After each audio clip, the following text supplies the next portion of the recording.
Hello and welcome to Byjus Exam Prep IAS. Before we start with our today's analysis, a quick gentle reminder. As part of our weekly current affairs explain session, today's discussion would be I to You to Summit.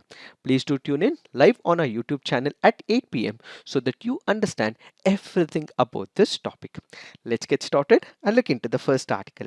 The first article says, in Pegasus battle, the fight for surveillance reform.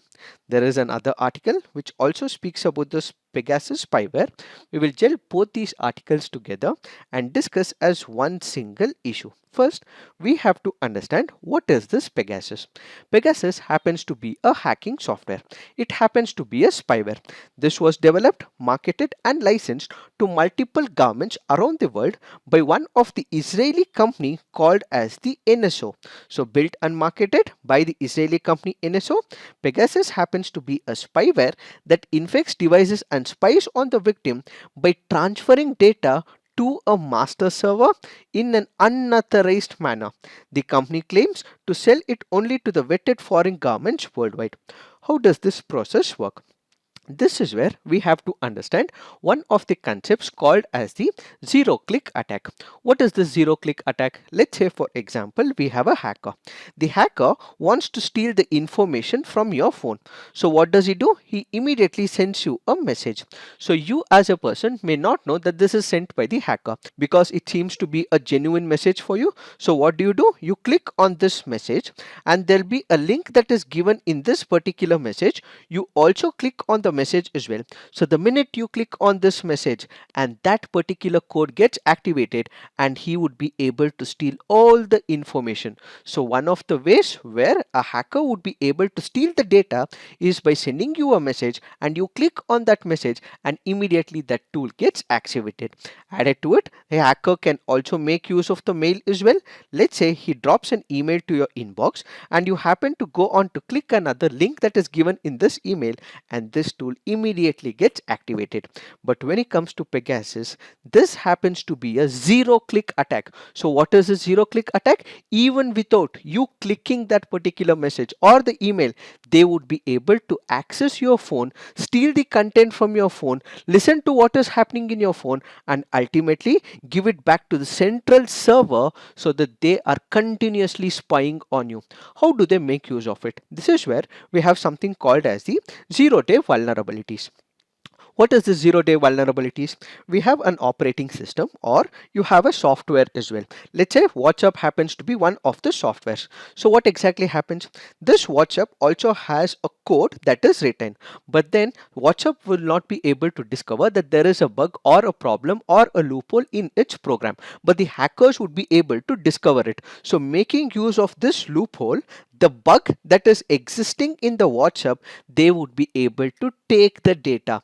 On one side, it is a zero click attack where you don't have to click on anything. So making use of the vulnerabilities, making use of the issues that are existing in the software, these hackers would be able to steal the data and ultimately give it to the people whom they intend to. So this is nothing but a spyware that was designed, developed and built by the Israeli company NSO. More on what is this spyware all about, what is this Pegasus all about, we have a detailed video whose link will also be given in the description box, so kindly look into it. So the attack vectors include Pegasus can be installed on a phone through vulnerabilities in common apps or by tricking a target into clicking a malicious link. It can be through the SMS, WhatsApp, iMessage and unknown vulnerability, and whenever it is taking the data, it can look into your SMS, emails, WhatsApp chats, photos and videos, activate microphone, activate camera, record calls, GPS data, calendar and contacts book as well. All this data can be stolen, can be taken up without your permission, and ultimately it can be given to whosoever has taken this particular tool. Why are we discussing this? That is because in the last 1 year, what we have witnessed is lot of controversies, issues surrounding the Pegasus software.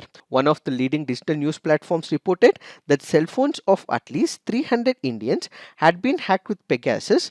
10 of the cases were confirmed even by the Amnesty International Security Lab using the forensic analysis. So if we are speaking about Indians, it has all types of people who are included. It can be the politicians, it can be the opposition leaders, the journalists, judges, human rights defenders, so on and so forth. So this article currently goes on to say that because there has been a breach of data, there is violation of the privacy. Ideally, you should have had the executive take immediate action, legislative question the executive, and judiciary should have also made sure that whoever is present behind it is penalized. But unfortunately, none of the organs of the state have been able to keep an eye, and unfortunately the privacy of the individuals has violated, says this article. So if we look at the official apathy that has happened in the past, we have the executive first, where the Minister of Electronics and Information Technology, when he was asked what is to do with the Pegasus, he said that we will take care of this, but refused to directly address the claims made by the Pegasus project. He said that we do not require new laws, the existing laws would be able to prevent unauthorized surveillance. So he did not speak much about it, he did not give any action plans whatsoever. So the executive did not know, or it did not want to take this issue seriously, is the first major concern. We have one of the authorities called as the CERTIN. CERTIN happens to be India Computer Emergency Response Team, which basically deals with all types of threats that are emanating from the cyber world. Whenever there is an issue, it is CERTIN which has to look into this. But even in this particular case, CERTIN was silent for a considerable period of time, and only when a WhatsApp statement was made in 2019, it did compel CERTIN to issue notices to NSO as well as the WhatsApp group. So this was also not proactive in its approach, is the first major concern. So the first major concern as to what was happening with the Pegasus software is that the executive, which was supposed to take care, was not working actively, is the first issue. Second, we have the legislature. When we look at the constitutional scheme of things, what we have is the legislature, and from the legislature, what you also have is the executive. The legislature will always have to keep the executive accountable. They have to put questions to the executive as well. Recently in our CNA, we did also discuss the importance of the opposition political party. Why? Because they question the executive and they make sure that people know what is happening in the country. So when it comes to the legislature and the executive relationship, the policies may be initiated by the executive, and whenever there has been an issue, the executive has to react. But in this particular case, the executive has not reacted, but who has to keep a check on it? It is the legislature.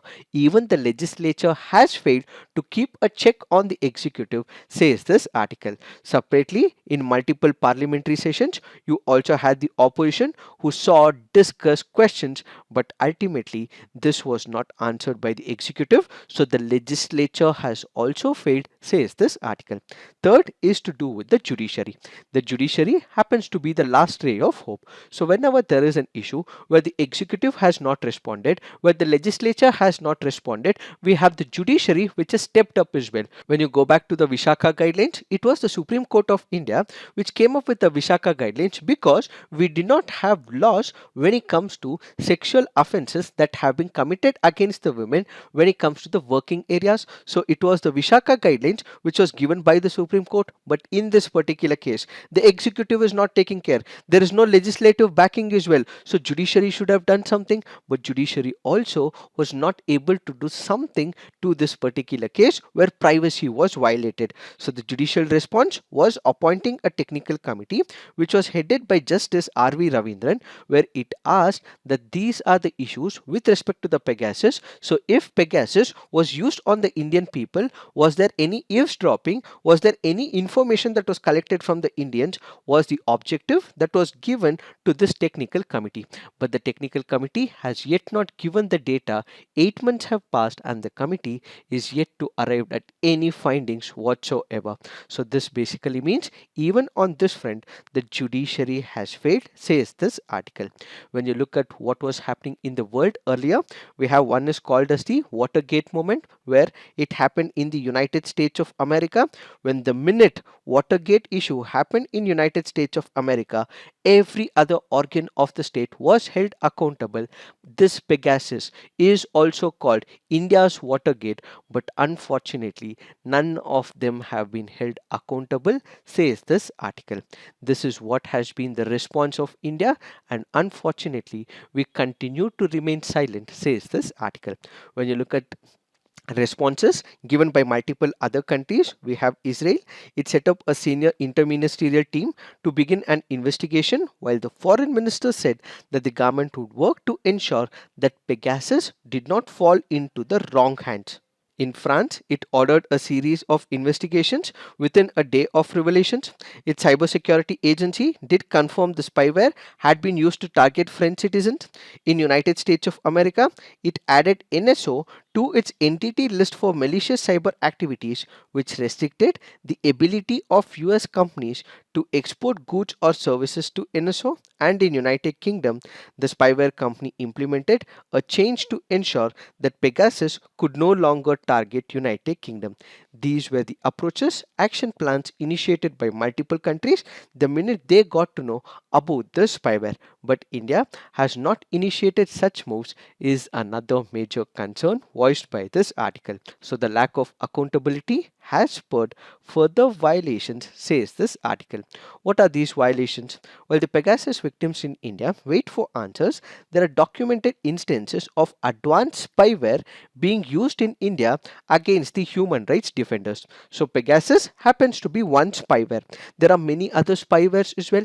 There are many other issues as well that is currently not being addressed by the executive. Reports by a digital forensics consulting company, Arsenal Consulting, revealed that 2 of the 16 accused in the Bhima Koregaon case had been targeted by a commercially viable spyware called as Netwire for almost 2 years, where they made use of this particular spyware. They were also able to make sure that some of the documents was also put into their system without even they knowing about it. Such has been the activity where these people have been hit with. Added to it, the Indian surveillance for hire industry is growing. These firms offer their services to anyone who can pay, following which they proceed to spy on indicated targets by hacking their devices. One such Indian company happens to be Beltrox, which was engaged in surveillance for hire activities, and one of the several entities Facebook investigated, identified, and removed from its platform in December 2021. So, this clearly goes on to mark out that there are other similar projects like Pegasus, but we are not able to do anything. So, the article goes on to say, as of now, we do not have enough legislative backing to prevent this surveillance, but the government should have initiated a law, and the government has not made any proposals whatsoever. We also have the data protection law as well. It is also being discussed by the government. Bills have been presented to the committee as well. The parliamentary committee is looking into it, but despite this particular proposal, we have yet not accomplished successfully about the data protection law. We have the Puttaswamy judgment, which has spoken about the privacy. The data protection has spoken about the privacy as well, but there are too many exemptions given to the government. This ultimately means that the entire value system of the privacy is not taken into picture. So there is a gap in the surveillance framework. This has led to serious harm to the India's democratic ideals, says this article. So going forward, what we require is an overall of all the surveillance laws. As of now, we have the IT law of 2000. We also have the Indian Telegraph Act. These two laws will have to be amended because when this law was drafted, it did not have spywares like Pegasus. So all these have to be taken into picture, and suitable amendments will have to be brought, or new surveillance laws have to be brought into picture, is what is this article all about, for which what we require is political will. To understand more on the Pegasus, as I told you, we would also give you a link in the description box, so do look into the video to understand the entire issue about Pegasus. Now let's look into the next article. This article says Advantage New Delhi in Sri Lanka's India Lifeline. The other article says, what can the world do to help Sri Lanka.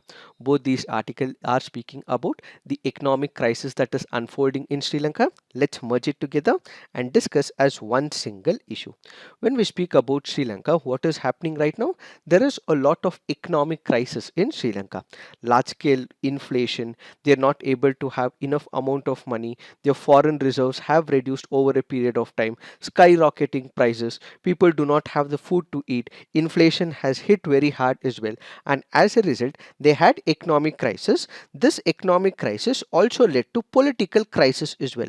Why? Because people believed that there was large scale corruption in the system. It is these politicians who were the ones who brought the country to such a nature, and as a result you had people who also went up to the president's official house as well, and now you have the president of Sri Lanka who is currently in another country. As a result, the parliamentarians got together and now they have come up with a new president, that is Ranil Wickremesinghe. In this particular backdrop, the article goes on to say that Sri Lanka currently is going through a grave economic crisis, and it is right time for India to engage with Sri Lanka and make sure that we cement our ties further. What is happening in Sri Lanka right now? When we consider Sri Lanka, Sri Lankan economy is experiencing stagflation. Inflation has spiraled to over 50%, and Sri Lankan economy is based on tourism. Whenever you consider a country based on tourism, what it requires is the continuous flow of the tourists. But what happened in Sri Lanka? One, what we had is the bomb attack. Second, what we had is the COVID-19, and as a result, people stopped coming to Sri Lanka, which is where Sri Lanka's economy suffered immediately. Added to it, Russian crisis further increased the inflation in Sri Lanka and the economic mismanagement under the administration of the Rajapaksas. What did they do? They came up with cutting the taxes, and at the same time they also came up with number of subsidies as well. They provided multiple freebies as well. This ultimately meant they were not able to manage on the fiscal front, which meant the economy could contract by at least 6% in 2022. So in order to overcome this economic crisis, multiple countries started helping Sri Lanka, and specific focus was with respect to India because India happens to be an immediate neighbor. India was the first responder to Sri Lanka's desperate calls for foreign aid to help tackle its crippling debt as well as the economic crisis. India was able to provide number of humanitarian interventions as well, and in the first 6 months of 2022, India's aid worth 3.8 billion has flowed to Sri Lanka through loans, swaps and grants, and this is India's largest bilateral aid program in the recent times. Added to it, India has also promised that they would also be providing urea to Sri Lanka as well. Why? That is because Sri Lanka came up with a notification saying what they will have is the organic agriculture, where they would be able to push agriculture only through the organic means. This did not help. The yield was not much, and as a result, Sri Lanka suffered immediately. So India has also said it is wanting to supply urea to Sri Lanka. These are some of the initiatives taken by India to support the crisis hit Sri Lanka. But why should India do it? That is because stabilizing Sri Lanka's economy could be a major win for Indian Prime Minister Narendra Modi's neighborhood first policy. Moreover, once the Sri Lankan economy stabilizes, India can deepen its trade and investment linkages with Sri Lanka, transcending the current humanitarian aid relationship. This could further spur regional integration and prosperity. If India does not continue to do so, it will also have spillover effects as well.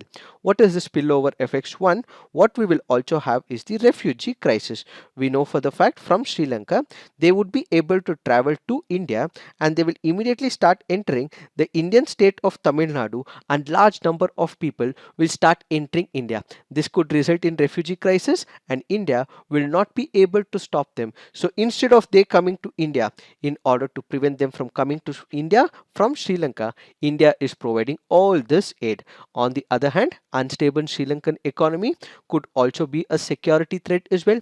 There could be massive radicalization that can take place in Sri Lanka as well, and this may also lead to smuggling, drugs and arms smuggling, where this can be transforming Sri Lanka into further destabilized economy.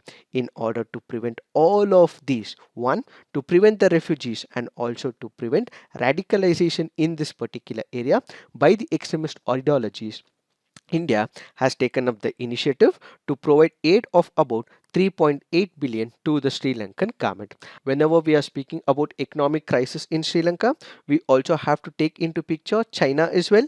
In recent years, China has emerged as a major partner for Sri Lanka, especially for infrastructure projects, many of which are under scrutiny right now.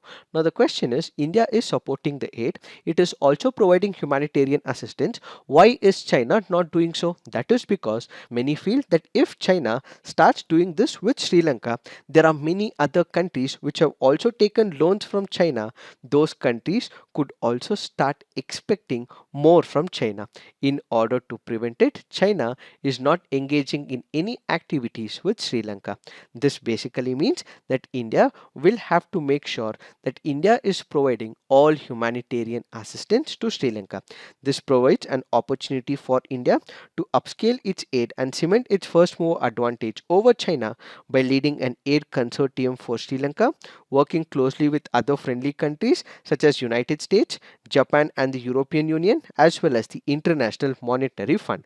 Countries like Japan could also do more as well, but in the past, because of the Rajapaksa government, they were very impolite to Japan. They were inconsiderate to Japan. They have also cancelled number of projects as well. So maybe Japan is not interested in providing help to the Sri Lankans. But now the Indian government by itself cannot solve all the Sri Lankan problems. So it has to speak to its close countries, that is United States, Japan, and make sure that all these people come together and support Sri Lanka during this economic crisis. So what is the way forward to the Sri Lankan government?